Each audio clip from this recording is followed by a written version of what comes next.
Friends, Radhe Radhe. আজ সকাল থেকে ব্লগটা শুরু করছি। সকাল বলতে মোটামুটি আমার যা কাজ থাকে সেগুলো হয়ে গেছে। রিল্যাক্স ছিলাম যেহেতু বাপের বাড়িতে ছিলাম, আর এসে পর এখন অনেক অনেক কাজ পড়ে আছে। আর তোমাদের দাদা ভাই তো ঘর দৌড়ের যা অবস্থা করে রেখেছে সেটা তোমাদের দেখতেই পাবে। তো সত্যি বলতে গেলে এখন কাজ করতে খুবই অলসতা লাগছে, কিন্তু অলসতা করে তো লাভ নেই, ঘরের কাজ আমাকেই করতে হবে, কেউ নেই, শুধু ঘরের দিদি এসে ঘরগুলো মুছে দেবে। আর এখানে দেখো বুক সেলফে তোমাদের দাদা ভাইয়ের কত বই রাখা আছে, এগুলো কিন্তু একটাও ছোঁয়া চলে না, যেহেতু সারাদিন এগুলো নিয়েই কাজকর্ম তোমাদের দাদা ভাই উঠিয়ে। আর এই বারান্দাটা খুব তাড়াতাড়ি ডেকোরেশন করব, তোমরা দেখতেই পাবে, মানে হয়তো আগামী মাসের মধ্যেই করব।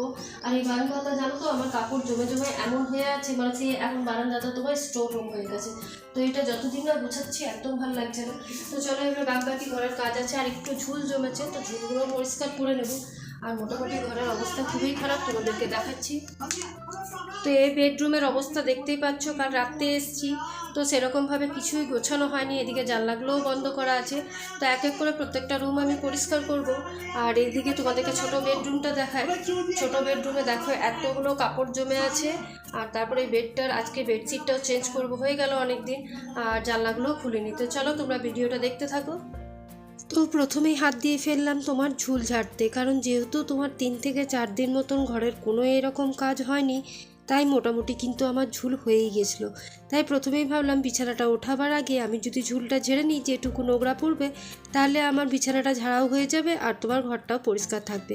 তাই ঘরে আনাচে কোনাচে যেখানে যেখানে দেওয়াল আছে বা যতগুলো আমার রুম আছে প্রত্যেকটা জায়গাকেই কিন্তু আমি ভালোভাবে ঝুল ঝাড়া দিয়ে ঝুলগুলোকে ঝেড়ে নিচ্ছি। এদিকে সমস্ত ঝুল ছাড়া হয়ে গেছে। এরপর দেখো আমি বেডশিটগুলো চেঞ্জ করে নেব। তো আজকে আর এই বড় ঘরের বেডশিটটা চেঞ্জ করছি না, যেহেতু আমার দুটো রুমের বেডশিট একসাথে চেঞ্জ করলে চাপের ব্যাপার হয়ে যায়, আর এখন এমনিতেই অনেক কাপড় জমে আছে। তো তার জন্যই ভাবলাম যে আজকে আর বড় বেডশিটটা, তোমার বড় রুমের বেডশিটটা চেঞ্জ করব না, ওটা কালকে করব। আর আজকে আমি এই ছোটো ঘরের বেডশিটটা চেঞ্জ করে নিচ্ছি। আর এই রুমে তো তোমরা সচরাচর দেখেইছো সেরকমভাবে ইউজও হয় না, শুধু ছেলের পড়ার ক্ষেত্রে ইউজ হয়ে থাকে। তাই এই ঘরের বেডশিটটা বলতে পারো আমি প্রায় অনেক দিন পরই কিন্তু চেঞ্জ করে থাকি। তো বলতে পারো যে এটা 7 দিনও হতে পারে, 10 দিনও হতে পারে, আর মাঝে মাঝে আমি আবার 10-15 দিনও করে ফেলি।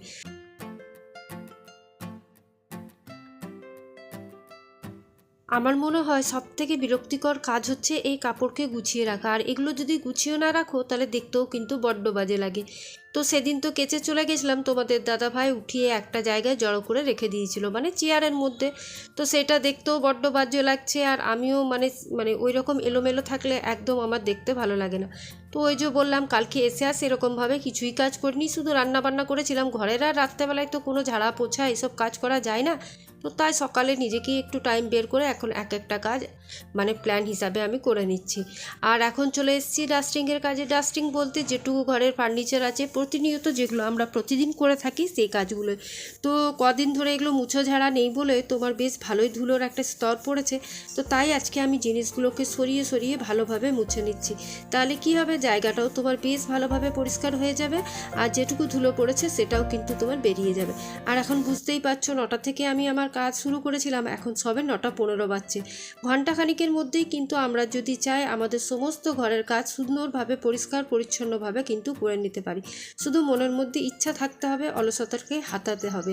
তো ঠিক আমারও প্রথম অলসতা লাগছিল, যেহেতু কয়েকদিন কাজ করিনি, বেশ দিব্যি খাচ্ছিলাম, ঘুমাচ্ছিলাম।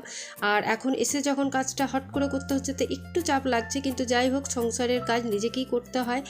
আর একা সংসার হলে তো বলারই নেই। আর হাউস হেল্পার যারা আছে তারা আর কতটুকুনিই বা কাজ করে, হয়তো তোমার ঝাড় দিল, মুছে দিল, একটু বাসন ধুয়ে দিল, এইটুকুই। কিন্তু বাকি যে কাজগুলো থাকে সেগুলো কিন্তু আমাদের নিজেদেরকেই করে নিতে হয়।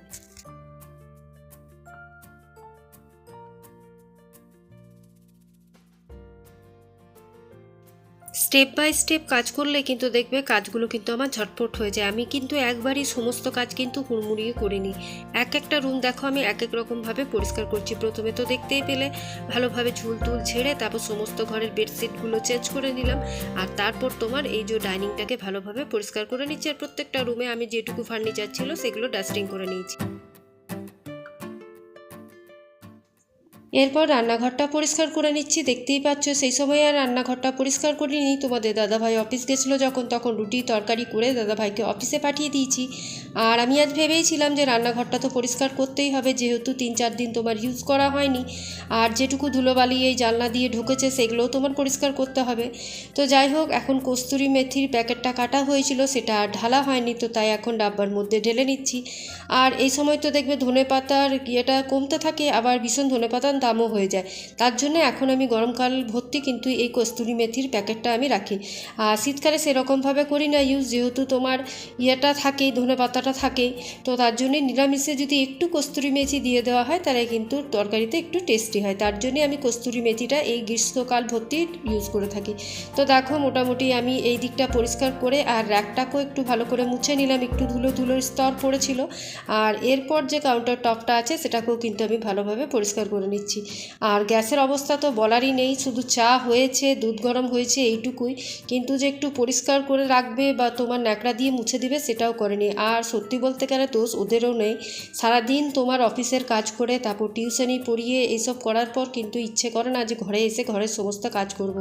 আমরা মেয়েরা কি ঘরের মধ্যে আছি, তো হাতে অনেকটাই সময় পেয়ে যায়, তাই আমরা এদিক ওদিক দেখে ভালোভাবে পরিষ্কার পরিচ্ছন্ন করে রাখতে পারি। তো তোমাদের দাদাভাই জানোই তো তোমরা যে অফিসের সাথে সাথে বিকেলবেলায় টিউশনিও পড়ায়, ব্যাচ করায়, তো সেই জন্যে সেরকমভাবে আর ঘরের খেয়াল রাখতে পারিনি বা পরিষ্কারও করতে পারিনি। যেটুকু ওর দ্বারা সম্ভব হয়েছে সে করেছে। তো দেখো, মোটামুটি ঘরগুলো তোমাদেরকে দেখায়, আমার একদম সব কিছু পরিষ্কার হয়ে গেছে।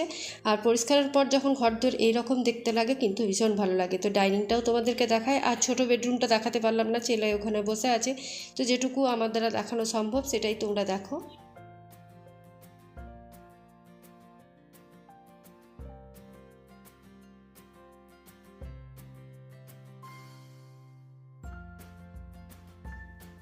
খুব একটা সময় কিন্তু আমার লাগেনি, যেহেতু আমি স্টেপ বাই স্টেপ বারবার বলছি কাজ করলাম, তো সেই জন্য কিন্তু আমার ঘন্টাখানিকের মধ্যে আমার প্রতিটা কাজ হয়ে গেছে। তো দেখো, প্রতিটা রুম যখন এরকম পরিষ্কার পরিচ্ছন্ন দেখতে লাগে তখন কিন্তু বেশ ভালো লাগে। আর এখন ব্যাস ভালো করে ঝাড় দিয়ে প্রত্যেকটা জায়গার ময়লা বের করে দেবো, আর দিদি এসে একবার তোমার মুছে দেবে, ঝাড় দিয়েই মুছবে অবশ্যই আবার। তো তার আগে আমি একবার তোমার ভালোভাবে এই যে বলে না ডিভান্ডের তলাগুলো, তারপর ডাইনিংয়ের তলাগুলো, কাজের মেয়েরা তো সেরকমভাবে নিচগুলো পরিষ্কার করে না। আগের যে দিদি কাজ করতো সে কিন্তু ভীষণ ভালোভাবে কাজ করতো, আর এখন যে করে সে খামখেয়ালি যখন যেমন পারে সেরকম করে। তুমি পেছন পেছন যদি না ঘোরো তাহলে ওপর দিয়ে ঝাঁটা দিয়ে চলে যাবে। তো যাই হোক, এখন আমি ঝাড় দিয়ে ভালোভাবে একবার ঘরটাকে মুছে নেবো, তারপর দিদি এসে আরেকবার মুছবে। আর হঠাৎ করে বেরিয়ে পড়তে হলো আমাকে একটু কাজে, তোমাদের দাদা ভাইয়ের ফোন এসেছিলো, তো আমি একটু ব্যাংকের কাজে আমার ভাইজির সাথে বেরিয়ে যাব। তো সামনে বেশি দূর নয়, আমাদের বাড়ি থেকে 10 থেকে 15 মিনিটের মতন ডিস্টেন্স। তো ব্যাংকের কিছু কাজ আছে সেটাই করে আসবো। আর আমি রান্না বলতে তোমার কিছুই করিনি, আলু সিদ্ধ আর ভাত করে, ফেনা ভাত করে কিন্তু আমি ব্যাংকে চলে গেছিলাম। তো এখন ব্যাংকের পথে আসার সময় ওদের জন্য ছেলে আর ভাইজিদের জন্য লস্যি কিনেছিলাম, আর 1 প্যাকেট তোমার লেস কিনে খেতে খেতে বাড়ি আসছি। আর খুব দূর নয়, একদম আমাদের বাড়ির সামনে, ওই 10 মিনিটের ডিস্টেন্স। তো দেখো, রাস্তাটা তোমাদেরকে দেখাই, ওই যে জল ট্যাঙ্কিটা দেখতে পাচ্ছ ওইখানে চলে এলেই কিন্তু আমাদের বাড়ি। আর এটা রাস্তা মাঝখানটা দেখতে পাচ্ছ, আর রোডের উপরেই কিন্তু ব্যাংক। তো খুব একটা ডিস্টেন্স আমাদের বাড়ি থেকে কিন্তু ব্যাংকের নয়, তাই হেঁটে হেঁটেই গেছিলাম। এরপর বাড়িতে তো ছেলে তো বাড়িতেই ছিল, আর এসে ওর ধান্দা কি এনেছি সেটাই। তো যাই হোক, কচুরি বলেছিল, কিন্তু 12টার সময় আর তো কচুরি পাওয়া যায় না। তো এখন একটু জল বের করে, ঠান্ডা জল করে, এসেই হট করে খাইনি, একটু বসে তারপর খেয়েছিলাম।